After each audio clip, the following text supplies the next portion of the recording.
Hey, what's up? Hey Joe, how are you? Doing fantastic. So, yeah, how about yourself? Excited to be here, excited to chat. So many interesting things happening in the land of data. It's always a timely time to have a conversation. So It's always a timely time. Hey, for people who don't know who you are, do you want to give a quick intro? absolutely. And my name is Vinoo. Began my career at Palantir.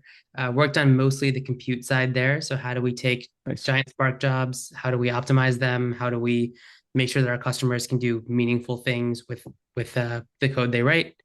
After Palantir, was at a company called Veriset, geospatial data as a service company. Did a bunch of things. Specifically, we were part of the White House COVID task force. We were able to give geospatial data to actually understand population movement. Veriset was acquired, which was pretty fun. Nice. After that, yeah, joined Citadel, which was super fun experience. Being able to actually understand how portfolio managers or investment professionals make decisions backed by data. Um, and yeah, after Citadel, I've been building in the LLM space primarily, spent some time in Snowflake optimization, Databricks optimization, helping people get visibility and an understanding of their costs in that ecosystem. That's cool. There's a lot of stuff you've done. Any particular favorites that stand out? I think one of the things that's pretty exciting is, we were in this phase where everyone wanted to start using their data for the first time ever. This idea of data-driven decision making was kind of a novel concept 5, 10 years ago. All of a sudden we had these decisions that needed to be backed by data, they needed to be backed by actual data sets, they needed to be backed by like rows of data in that data set. I think we've gotten to a point as a society where data-driven decisions are clearly better than not data-driven decisions. Right. Where we are now is, the idea of doing cost effective or even just like capital deployment effective data operationalization is kind of novel and new. You see a lot of these Snowflake, Databricks optimization startups pop up. And it's an exciting time. People actually they want to get these costs under control. They want to understand how they do compute in a cost-effective way. And all of that is to make better data-driven decisions. So That's interesting. Hey, what do you think is driving a lot of the costs? 'Cause I keep seeing well, let me rewind. Back in the good old days, costs nobody talked about costs really. It's like just throw as much compute at it, spin up a 4XL or 6XL Snowflake instance and just crank through your query. That's kind of how things got done. But then, when the good old days were not so good, starting a couple of years ago, that tone changed. What do you think happened? And also, what do you see as the main drivers of costs on these platforms? yeah, I could jump into one of these like there were low interest rates, capital was free kind of things.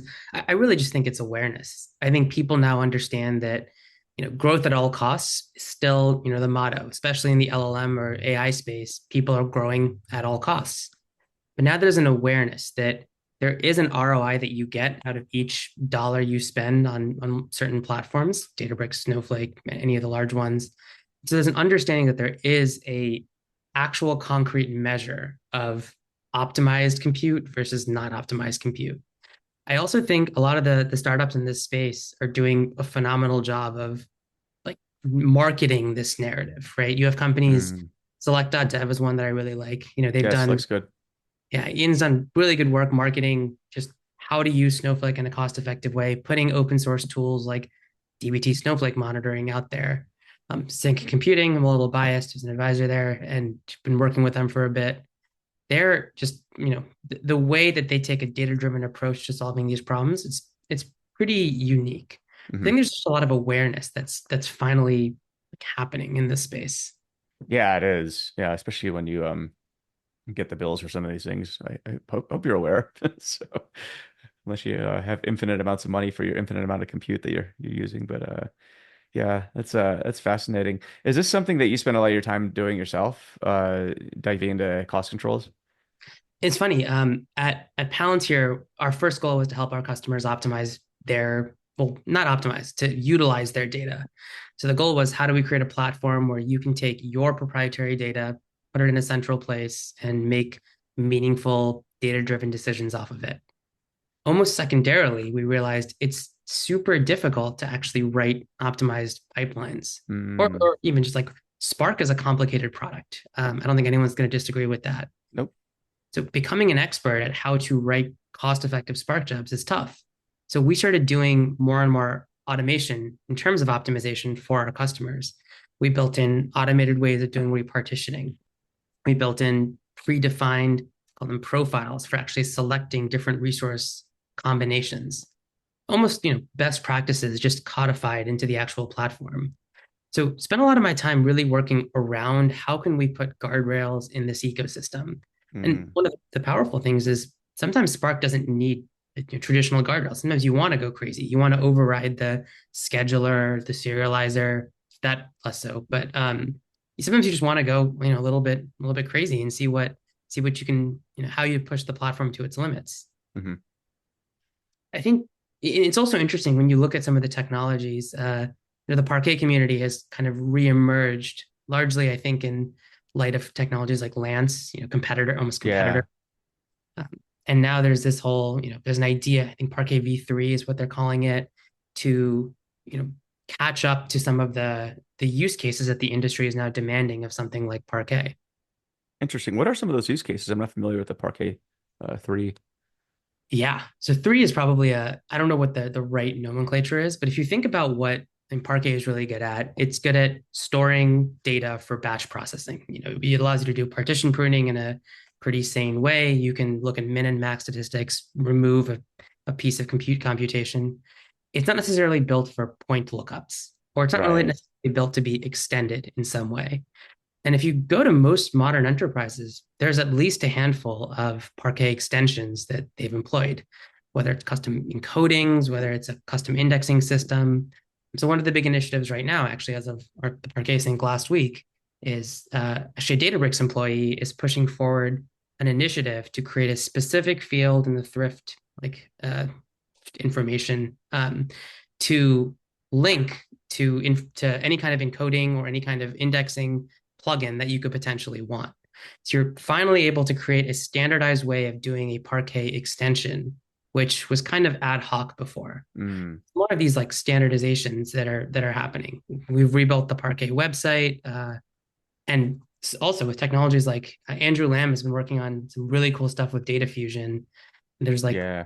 being able to put these pieces of modern database together, just super powerful. So there's all of these initiatives of cleanup, moving things forward. Julian's come back as the Parquet chair, which is exciting. Um, so there's definitely a resurgence in this ecosystem. That's super cool. Like it feels like Parquet, um, I hate to use the word languish, but it definitely felt like it was kind of taken for granted for a long time as just Parquet file formats and stuff. So that's really cool to see that the initiative was happening. I had no idea. I've kind of heads down on a bunch of other stuff. So that's super cool. Are you helping with that? Minorly, I will not Finally? compare myself. Like, I mean, I've been in the ecosystem. I've been, Palantir had a proprietary fork of Parquet. Oh, Uh, interesting. we carried that for Varus that had very specific proprietary. It's not a secret, but like we were doing column level encryption. We were doing a bunch of kind of interesting, I'd call it interesting ways of preventing people from doing things that we didn't want them to do Mm. with data. So I was able to get close to Shinley, a bunch of folks in that space. I rebuilt the website, and that's my main contribution right That's now. cool. So cool. Yeah, it seems like in that whole space too. I mean, do you have any thoughts on I guess one of the other elephants in the room when we're talking about that space, maybe not file formats, but table formats. Do you have any thoughts on sort of iceberg and what's going on in that whole ecosystem? Yeah. So this is like I think what Ryan and team is doing is just amazing. Back when there's kind of interesting history here that maybe many people don't know. So I actually knew Ryan back when I was at Palantir, Well, and at the time, he was like there was definitely an effort around this thing that we call data source V2 inside of Spark. It was hard to get consensus. My team was largely working on this, but it was hard to get consensus with the community about what the API should look like, what the reader or writer API should look like. And I think that was one of the driving principles to developing something like Iceberg, in addition to wanting a table format. So some of the interesting. the really early committers, the people contributing, were folks on my team at Palantir. Um, Interesting. and so I think if you look at I think if you look at the repo even today, there's still some of the Palantir error prone stuff in there. Really? Yeah, it's interesting. But I think, I mean, the I remember when I heard Ryan was starting a company, I sent him a text and was like, "Hey, whatever you want me to do, let me come in and, and work with you." Timing was a bit off. Ended up going to Citadel and doing a bunch of other stuff, but yeah, it was just like I'm super impressed with what they've been able to do. I think that looking at this problem from a different perspective, I mean, not even as a competitor to Delta, but as a way of allowing people to minimize the mistakes that they make, and removing them from having to worry about the intricacies of if I delete this file or if I add this file in or if I have a schema evolution in some form, it's hard to manage. I think it's a huge service to the community. It's Hmm. exciting that, part of Databricks' team right now as well. Like I'm really excited to see what they do together. It's definitely an exciting time. I'm very curious. I have no idea what's happening internally there right now, obviously, and I don't think anyone except for people involved do. What do you think it does to the open source ecosystem? I think the big discussion was, is Databricks going to stay true to the open source vision of Iceberg, or are they going to kneecap it? And uh, I will say this. I think if I were to pick like a handful of people that are more like that are most dedicated to open source, I think like Ryan and Dan are probably the top two on that list. yeah, I think again, like just knowing them and having a chance to briefly work with them, um, I can't imagine a world where they wouldn't stay true to the open source community mm, or the open source vision. Even in the other way, look, I mean, Databricks is a like profit-driven company, just like Tabular is a profit-driven company. Um, I will say, watching Mate go on stage and open source Unity catalog says a lot for yeah, they care about the ecosystem. And so I think this idea of maybe I'll share another tidbit. This was like yeah. 5 years ago. It's the first conversation I ever had with Mate, and we were in person at Spark Summit. And I asked him why he open sourced. I think it was MLflow. Mm, He he gave me probably one of the best answers I've heard. He was like, "Well, if we set the standard, then we make it better for everyone." I was like, "That's like such a noble and good way to go about this." hmm. And look at some of the other major pieces of technology, like Iceberg was a standard that they set that just they're making better for everyone. And so I think there's definitely a commitment that I've seen on the Databricks side to doing right. And I'm hopeful that by setting a standard, by enforcing a standard, and by pushing people, they'll improve the community, the development experience for the entire community. Hmm. What do you think makes a strong community? Yeah, I think there are people who have, if I were to describe at least my experience in the data community, I'm stealing this also from someone else. Everyone has strong convictions that are weakly held. Hmm. So people want to come in, they have problems that they want to solve. Let's pick like a something like column level encryption, right? That's a problem that's pretty meaningful, it's pretty meaty. I think Shinley worked on that, Uber, and it was a meaningful area of if I can fix this problem, I can solve this internally, and I can actually distribute or democratize the knowledge and improve everyone's life who has to do something like every Vinoo out there who has to do something like I have to encrypt this data set, I have to encrypt this Yeah. column. It's really hard to do. I don't want to figure out encryption schemes. I don't want to figure out how to hook into, some KMS system somewhere. Cool. It's kind of just like done for me. So I think the community aspect comes from this, when almost from like shared experience of going through the fire together. When there's a data quality problem, a Parquet bug, a Spark bug, the community kind of operationalizes, and you really feel like there's just a group of people that get what you've done and they're working on similar problems. There used to be a community called Birds of a Feather at Spark Summits, and we'd all meet up and talk about some of the areas that we were investing from a company perspective without anything proprietary, obviously, um, and kind of where we see the community going. So I really think it's a bunch of people with this shared experience who want to improve the system for everyone. Yeah, I agree with that. And I think it's really cool to see I was talking with Wes McKinney. We were hanging out in Spain a couple months ago, and I think he's a really good example of somebody in the open source community who I think is genuinely focused on solving problems to make people's lives better. He's telling me he wants to maybe work on something new. I'll let him explain what it is when he wants to announce it. But it was like, but it was just super cool. Like, yeah, I don't think he has to, doesn't really have to do anything. Like, there's nobody forcing him to, but he just has this urge to really build things that really make the lives of developers better, right? And by doing that, um, that amplifies everybody's productivity and abilities to do better. And so I think that's just it's super cool. Not everyone's wired that way, but to meet people who are like that and they're just wired to do that from day one is it's awesome to see. And it sounds like Ryan and yourself and other people, are just in varying degrees very similarly minded. So it's cool to see. I would say that just the same is true for you. I mean, you wrote kind of the Bible of how to do data engineering. I think one of the I've always thought, what's the right way to make an impact in an industry? And Yeah. there's generally three ways. One is you start a company and you start trying to sell or build in that space. Like that's kind of like, you are setting the standard in one way.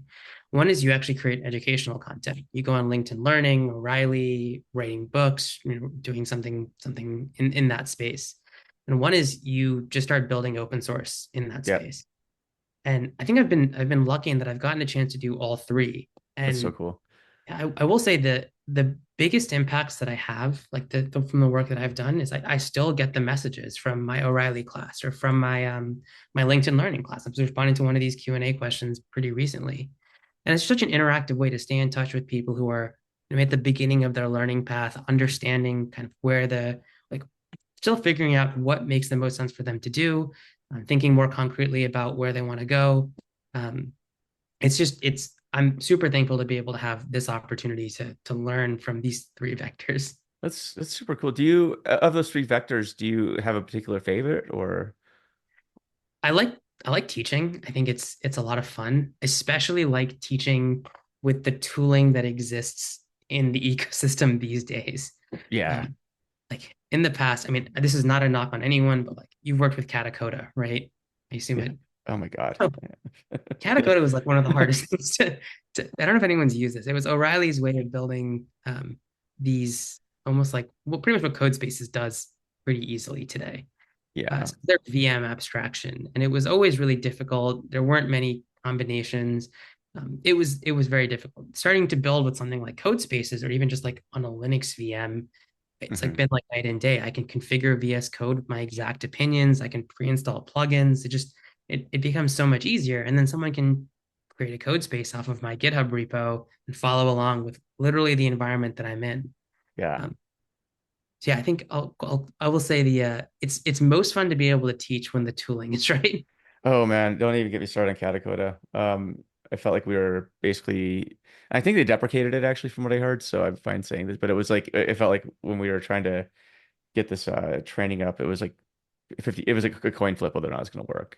It's like we're not, yeah. So it's just, but it goes to show, I mean, but it's interesting because I feel like with teaching, um, we're definitely, yeah, I don't know what that was. It was kind of, it felt like kind of legacy or something. Maybe they bought it, but like there's so much great free stuff out there right now, that you can use. Um, yeah, it's, even just spinning up notebooks. I mean, that's like the old standard thing, and that's like still super easy and awesome. And you could use like Google Colab if you want to go that route or whatever. So it's, um, and I always found like the hardest part and probably the most fun part is really once you get the tooling out of the way, then figuring out a way to explain and teach things to people in a way that they can learn effectively. And that's sort of the magic of teaching, which is easy to say and I think insanely difficult to do. But it's cool when you can do it. I think it's also a forcing function. I mean, again, like with the Yeah. fundamentals of data engineering, you need to be able to understand the content so deeply well that you can communicate it to a group of people that have never worked in the space before. Yep. Like something like partitioning is an incredibly hard concept to communicate if someone doesn't understand why a badly partitioned data set can result in a giant performance issue. But like if you have to sit there and actually explain this, you really think through the problem, and it just becomes a lot more fun and approachable Oh to yeah. work with But people. but it's hard too. Like I like before this, I was writing a section of my book on my new book on data modeling, and it was a section on entities, attributes, and relationships. Pretty standard fare. Been talked about a lot. But how do you explain this in a way where um, you can relate to a new learner. Okay, so these are standard terminology, but let's explain it in an easy to understand way. But let's also extend the concepts to not just structured data, which is typically, kind of how these things were taught. Like, you have a table with columns and rows and so forth. But how do you extend this to unstructured data as well, right? We're talking about text and images, and that's probably a newer way of thinking about extending. But these concepts like entities that sort of traverses all data use cases. It doesn't matter what you're doing. But then that's sort of new territory that it hasn't been talked about as much. So that's something I was grappling with today is okay, so how do I explain this, but in a way that you're not going to sit there and scratch your head like, what the hell did you just write? But that's hard. It's really hard. Yeah, and I think this is where, going back to open source. Again, I don't work for anyone in this space, but there's a company called Rasa. They're doing just incredible stuff in this space where they kind of developed a basic framework for building chatbots even pre LLMs, like with an NLU framework. The idea is you have these predefined flows. You can extract slots, which are values, think like entities. There's user intents, which is kind of goals that they want, and it's this beautiful, like easy to understand mental and even physical mapping between Oh, these fundamentally unstructured data, like messages that can come back from a chatbot, and like user intents. I was thinking, if you actually look at um, some of the people working in the space and some of the problems that they actually encounter, they're going to start seeing, how can I put an LLM on Rails? How can I make yeah. sure, extract meaningful information out of this? And these are the companies that I think are going to be defining the standard for how to do this. And this kind of unified, Palantir would call it an ontology. I think now unified semantic layer or something similar, between unstructured and structured data is going to become more and more compelling. Yeah, absolutely. Yeah, it feels like this is just the very beginning, but and it feels like in some ways people are trying to do that with text to SQL, but that's like I think a microcosm of a much bigger thing where I think if you zoom out 10 years from now, the ability to do things with all sorts of data sets, whether you're talking obviously tables, text, images, whatever, right? And tying them all together, which is a key thing. Like that's gonna be pretty cool to see. It was a Bill Inman, like he worked on that starting in the late 90s, I think. Like once he did the data warehouse, he actually moved into text data, Oh, which is kind of crazy because I think it was funny. He told me like he sort of did the data warehouse, then he's like abruptly just moved on. Because he's like, if you look, because even back then, he's like, if you look at the amount of like tabular data versus the amount of text data in enterprises, even back then. He's like, why is it that we're ignoring this giant set of data here and we're fixated on this microscopic bit of data here? He's like, that makes no sense. So he spent the last few decades like working on what he called textual ETL, which is just getting like being able to take in text documents and um, come up with a hierarchical description of that data in a database and a data model of it, which was pretty cool actually. But that recognition even back then that a lot of corporate data sets were just being unused, I think was an interesting revelation at the time because that was almost heretical. Because if you weren't thinking in star schemas, it's like, what are you doing? Like, so I think that's actually a big piece of this like textual based ETL. I almost think that's where the industry has to go. You have your traditional data engineer who is really good at like extracting, transforming, and loading data, right? yeah. How do they take, information that I'll share an actual a use case. There's this company called Tabs. I sit in a co-working space with them. They're just incredible. Like they're so good at building, innovating, using technology. Deepak, their CTO, is just awesome to work with. Again, not advice. I'm Yeah. not invested in that in any financial way. So it's even cooler then. So Yeah, there you go. yeah. But he pinged me and was like, I need to do a bunch of text extraction from accounts payable invoices. And I was like, oh, it's like OCR stuff. That's an annoying problem. There's a lot of technologies on how to do that, Tesseract and all of that. And we actually ended up like 2 days later finding something on Hacker News that was like an OCR, local language model, that would do the stuff for you. It Sick. ran it through the system, got all the text output, and it was like, this is crazy. You're now able to do meaningfully complicated problems with a local LLM. That's so And cool. yeah, and I'm thinking now, what does that mean for the modern, like the traditional ETL?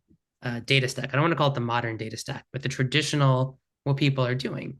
Are we going to have a bunch of purpose-driven small LLMs that can run on CPUs just sitting around, or these like hyper, you know, pruned, quantized, mini, tiny models, compressed models that are really good at like classification, or that are really good at OCRing, or that are really good at structuring API, or structuring, I don't know, SQL code, for example. What do you I think think happens? I mean, that's it's a great question. Why cut you off? You're about to get to it, but like, no, I mean, I had a, I still think this is true. I think large like language models are not a new concept. Large language models are a new concept because you can have more parameters, and if you have more money, you can spend more on training, you get a bigger model. It's pretty clear. I mean, this is not entirely true, but say like the chinchilla paper, things like that, a larger language model will get you results that are better than a smaller language model generally.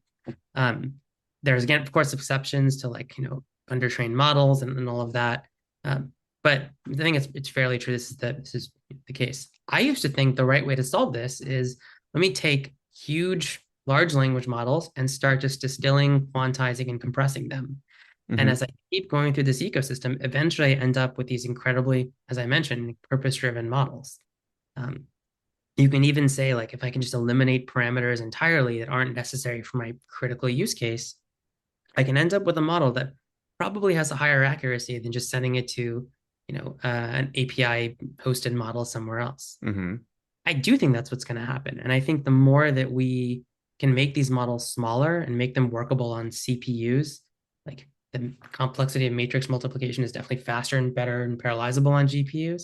But the more that we can actually make these smaller models work in a performant enough way that it doesn't hurt the user's experience, the more I think they become the logical and right solution.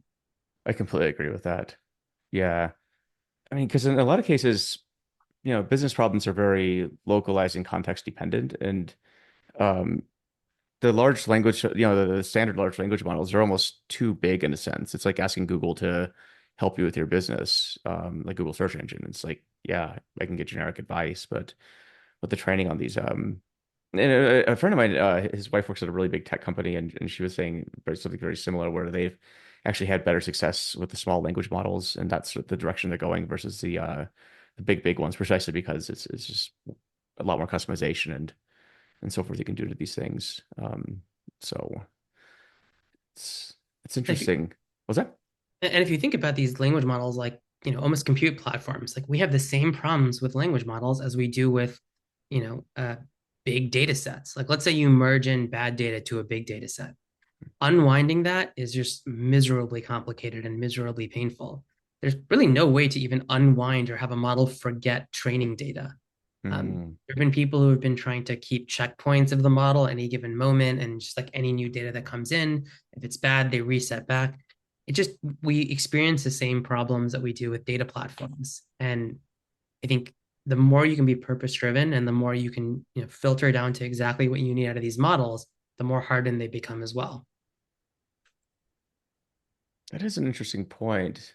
Um, and 'cause you're talking about partitioning, and sort of fail-safe mechanisms and stuff like Iceberg and so forth. I mean, have you seen an equivalent like that yet in the LLM space, where you're able to fine tune sort of, or I would say fine tune, but at least be a lot more precise with uh, what you're trying to retrieve?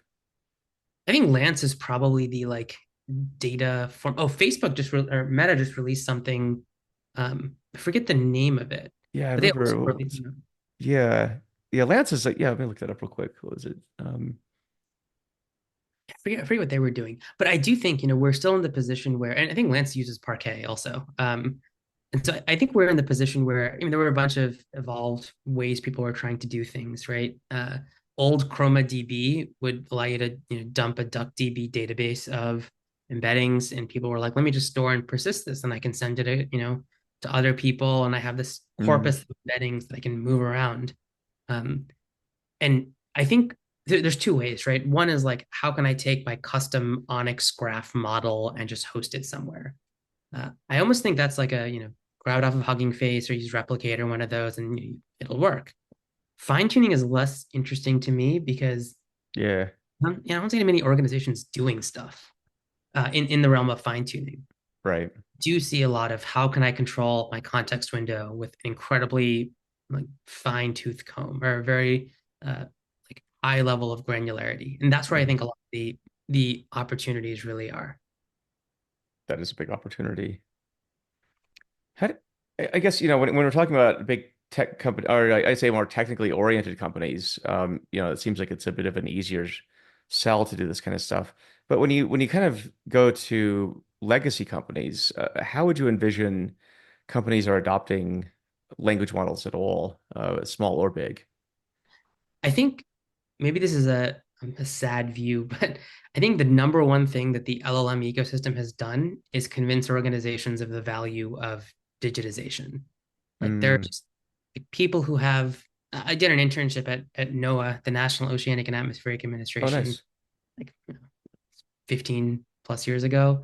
I remember seeing all those like, middle school like journal notebooks that just had this entire guy's career. And like every study that he did was written down in one of those notebooks. I was like, man, if these notebooks, get wet, like that, all of that data, all of that research is gone. Whoa. And every time I think about, an enterprise digitizing, I think about that scenario. Obviously, it was, like 15 years ago. The whole world is probably different at this, what they're doing. Um, but to me, I'm thinking if I can give somebody an incentive to digitize their work, and as the incentive is really, it's become so much easier to shift through the work, search, understand, ask questions. It's one of the biggest reasons to start going down really an enterprise digitization process. So that's a big side effect that I've seen. So I don't know how many of these organizations are actually going to use LLMs. Like I haven't seen many revenue generating use cases for LLMs just yet. Like Yeah. your chatbot experience is better, sure. But I haven't seen as many. Where I do see a lot more movement is these kind of CTO mandates saying, hey, we need to be ready for AI and let's start getting a better topography of our data and our network. Let's start Mhm. understanding what documents live and where. Let's start actually managing our data as a live asset. Ole would love to call this like a live data catalog, right? Oh, Um, yeah. and I see that happening. And that's what I'm personally excited about. I think, I don't think we should think about this world where everyone's in the cloud and everyone, is like it doesn't have to do anything legacy, but the world where we're now finally moving in the direction of taking stuff that existed behind firewalls, and well, I don't mean say firewalls, behind like, saving to people's C drive, and they're now in a place where organizations can learn from them. I think that's exciting. It certainly is. It's funny you bring up Ole too, 'cause he's I probably can't say too much about the new book he's working on, but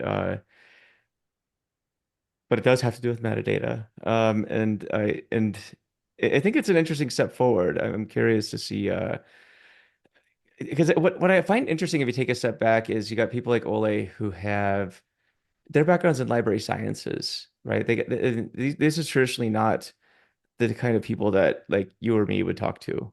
Um, Probably ever actually. So maybe at a cocktail party or something, in a professional setting, library sciences were traditionally just not associated with tech dorks. So, for lack of a better way of putting it, but but now we're here, right? I mean, because you got Ole, you got who else? Is it? Jessica Talisman, who's also awesome at this stuff. And what I think is really fascinating is as these companies start, as you say, understanding the topology of their, especially their unstructured data assets, not just the structured ones, um, what is the meaning of all of it? Like, how do you even go about understanding like what it is that you have and classifying it, right? And that's classically the real role of a librarian. But this is precisely the sort of skill set that's needed these days if you're going to have any luck with these, especially these LLMs, which I think by all accounts, people can criticize them all they want, but my prediction is they're going to be widespread no matter what people think. So you might as well figure out how you're going to use them. But it is interesting that, out of nowhere, library science, and you mentioned ontology earlier too. Like that's a word that's creeping back into the lexicon that I think before nobody was really talking about, at least in the tech and data field. So. I think this is what's like very interesting about this. I mean, every time is interesting, but this particular time I think is just super interesting because you have people who we're really at the forefront of a new way of doing knowledge management, right?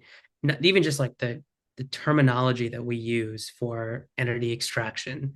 Um, Mm, it's being redefined. And I think, as you said, librarians, like people that are good at cataloging knowledge, are critical in this space. I've even heard of there's like psychologists who are coming in and looking at how LLMs actually respond and how they can affect people's moods, mentalities, and all of that. It's all like interesting. super interesting stuff. And I think this is where, some of the folks you mentioned, yourself included, I mean, there's an opportunity to democratize knowledge in this space.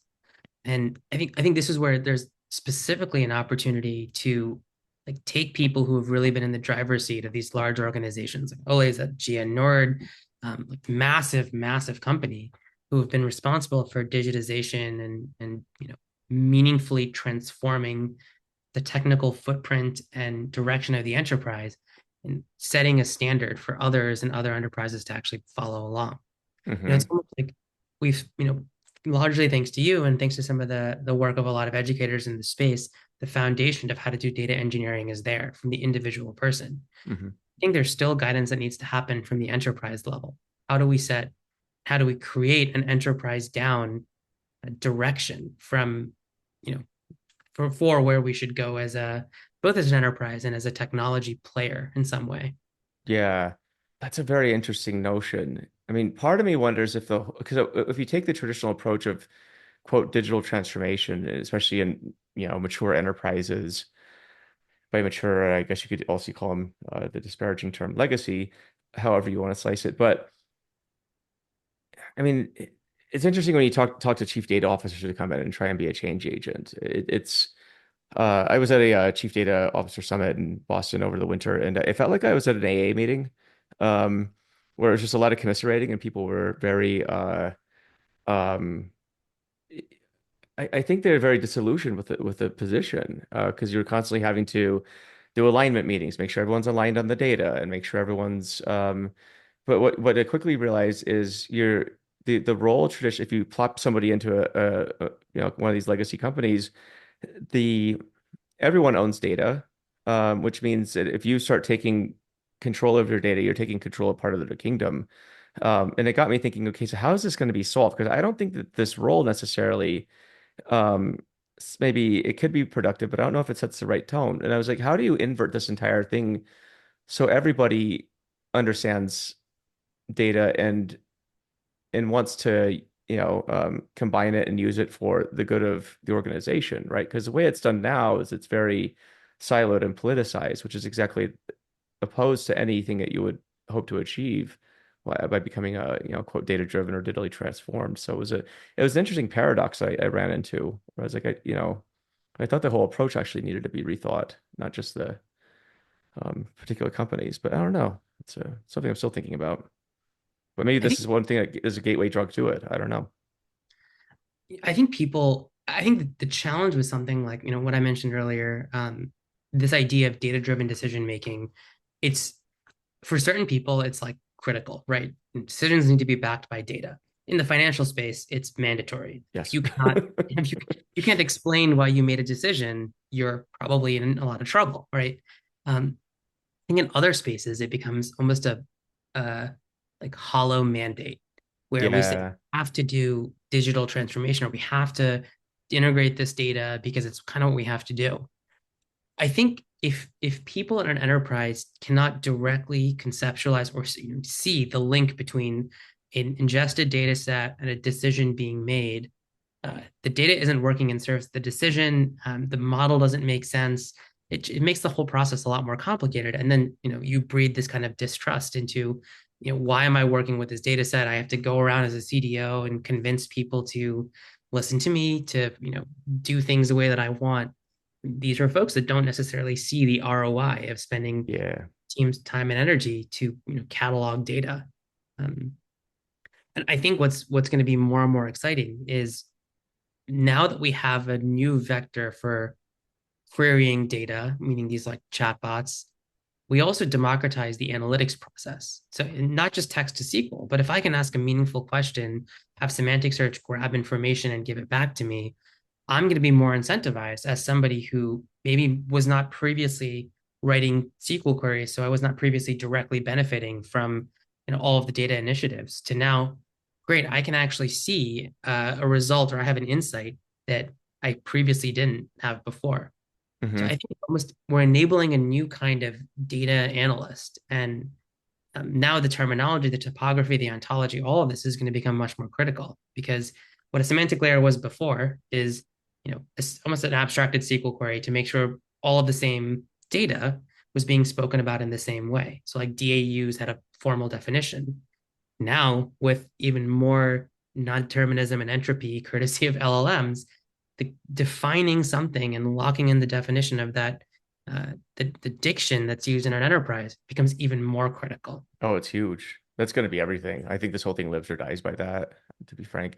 And I Mm, mean, you got me thinking too. I mean, in a lot of companies, what do a lot of people do all day, right? They send emails and they send chats. And why would you do that, right? You want to know something yeah. typically. So it's interesting because I think it even goes beyond the analytics. Like it's a way of just sourcing information from something besides your coworkers. But then I think kind of recursively, if these models start introspecting emails and chats, right? I think that's because that's if you look at it too, it's interesting because a lot of we'd like to us being data nerds, we'd like to think that a lot of decisions are being made off the the data warehouses and the systems that we have. Um, it really isn't actually. I would say most decisions are made in sort of um, the other world of emails, chats, and Excel files, which may or may not tie back to your data warehouse at all. So that's the reality of it, right? And so it's an interesting paradox that we're in, where you have on one hand a lot of attention on these systems that you and I would care about, but then there's all the other stuff. So I almost think of this as like this is just another arrow in the quiver for people who are working in data-driven environments. yeah. There's like, an ongoing joke, kind of a maybe negative joke, but like at a lot of these hedge funds, if the entire engineering team quits one day, most of them will still function because 90% of the work is in Excel. And as long as Excel works, like you still move forward. Um, it's again, it's a joke, but like I think there's an element of truth to it Yeah. where if you have people that are, day in and day out, they live in Excel, that it makes sense that people would, you know, want to only use tools that they're familiar with. And I think now that you see more and more of this really democratization of analytics, people who are previously just working in Excel are now thinking more about, can I write Python code to do something? Can I write SQL Yeah. code to do something? And this is just another almost like English as a programming language or whatever language is a Hmm. programming language way of getting information should you choose to seek it. Um, Yeah. That's really so interesting too, because Excel's become like sort of, I think it's definitely the most popular data IDE, and the fact that it can run Python now is pretty dope. But then, was it Microsoft released a paper last month called Spreadsheet LLM, which so is pretty dope. So, was that um, Microsoft? I didn't even realize it was Microsoft. I saw it around, but yeah, makes sense actually. yeah. I mean, they do spreadsheets. So, what they do. but it got me thinking, because it's the biggest question mark I've always had is if you had all these rogue, I wouldn't say rogue, these are just workflows in Excel. I'm not even going to go, I mean, they just are what they are. Um, in fact, I would say those are the normal workflows, and you see them as well. But the biggest question I've always had is how do you integrate all these data sets together, right? The emails, the chats, the Excel, and it's probably this technology that we're talking about where everything basically just becomes a vector at the end of the day. Uh,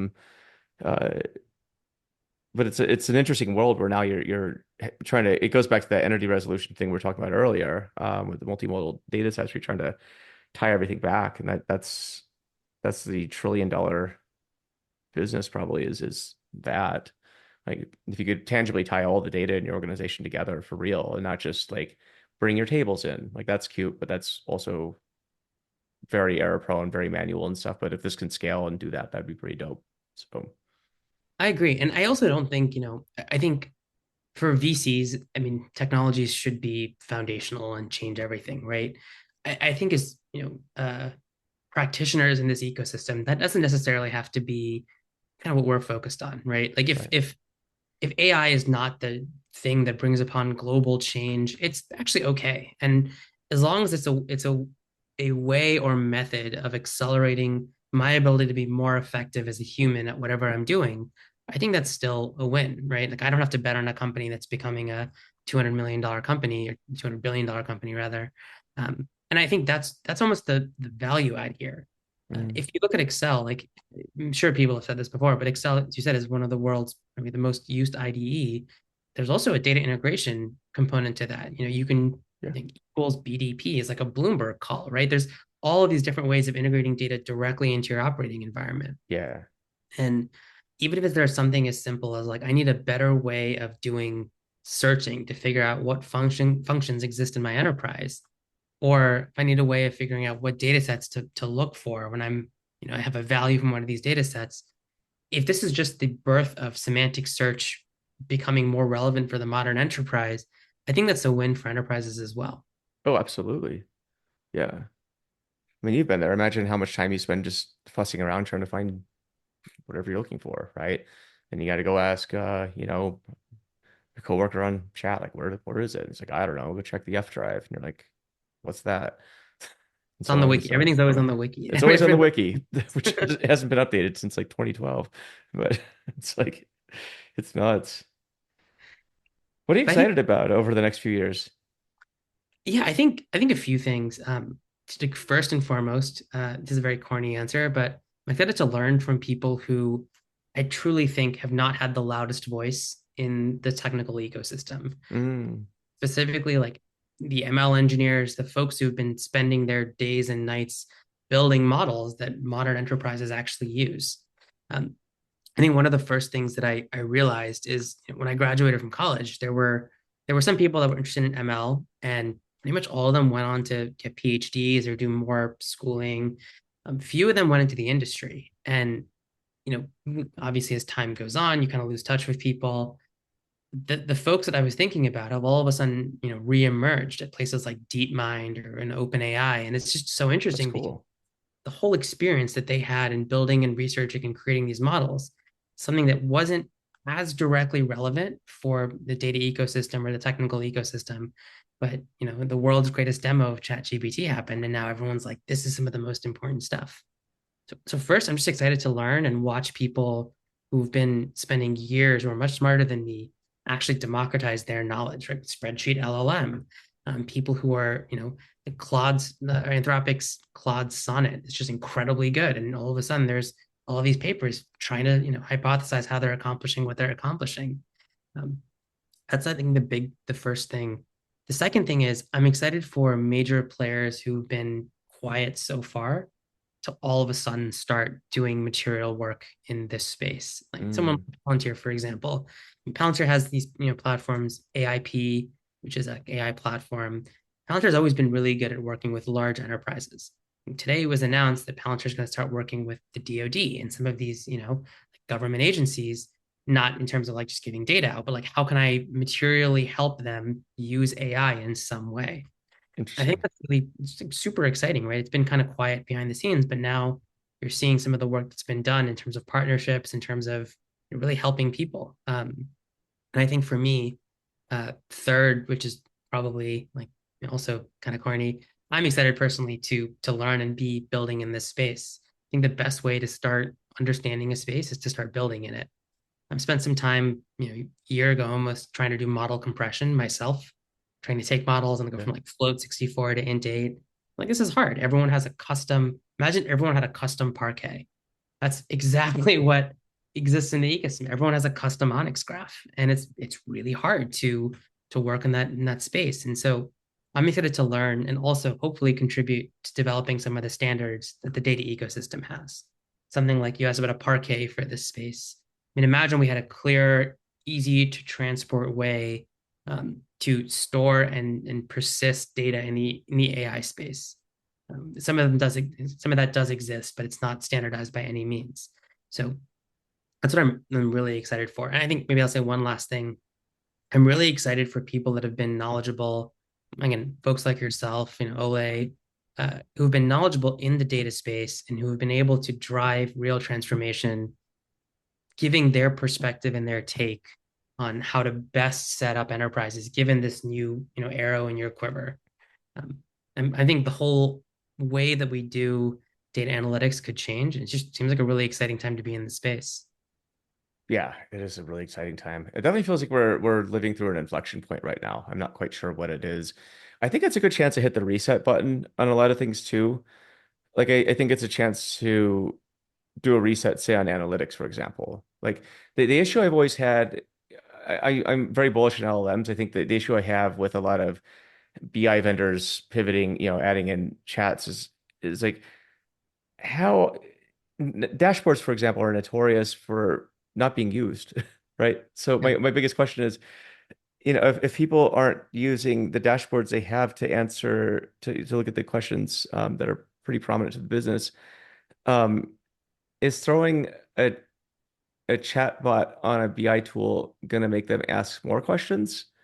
Um, because that's kind of the thing I've noticed is the lifespan of a dashboard is probably a good week and a half or two. Then people sort of forget about it, like a lot of things, and then but so the thing I've been thinking a lot about is like how do you position these new tools to unlock not just the data in your data warehouse, but I think what we're discussing sort of across the board. Because I think that's a bigger question. Um, and actually, your conversation got me thinking again. What's the nature of why do people even email in the first place? And so I think that's one of the things I'm thinking about is just how do you reset the notion of like using data in the organization. But now's the time to do it. Like there's so much attention on data right now and AI, and I feel like this is a golden moment where we can either get a lot of things right and focus on it. Because I don't if you don't do it now, like when the hell are you going to do it? Like the next time there's attention and lots of money being thrown at this. I mean, it's already now, so you should do it. But Yeah. I've heard an interesting psychological side to this as well, where again, thinking back to like, the financial space, a lot of how the finance space works in my, brief observation is information is presented to these decision makers and then they make a decision based on the information given to them. That largely makes sense, right? People, in all hierarchies of the organization build dashboards or build an Excel spreadsheet and then hand it off to somebody who then makes a decision only based on the information that they see in front of them. I've read an interesting post that was saying the psychological aspects of LLMs is making people more information seeking.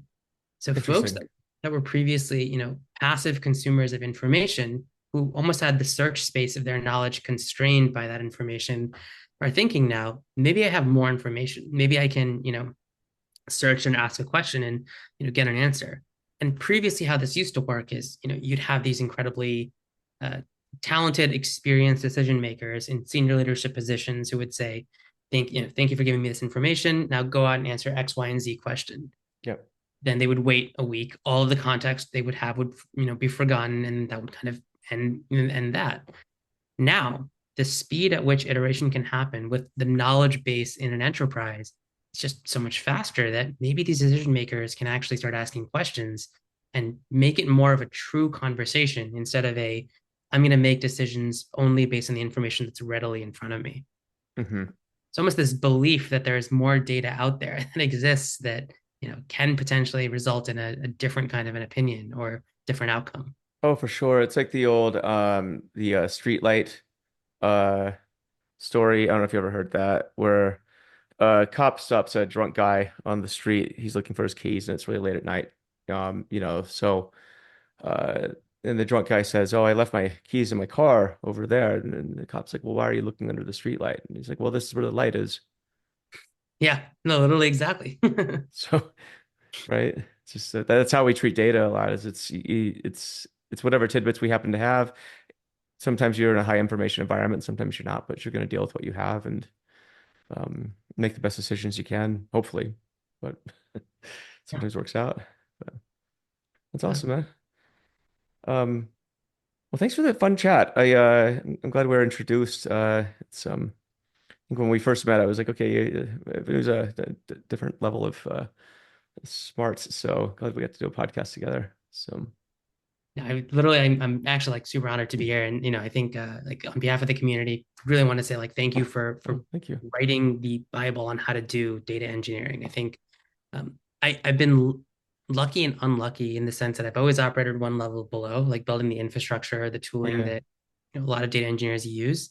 But like with standardization, it becomes a lot easier to know, how people expect data to move, uh, tools, optimizations, products that we can build.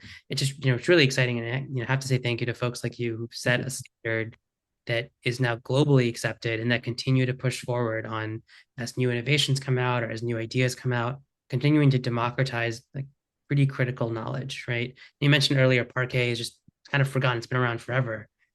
But now I'd argue the community is running a little bit of a fire drill to, get things back in sync, to start participating again. And it's really, I'm happy that there are folks like you who are actively participating and avoiding the fire drill that we'd otherwise have to have. Thanks.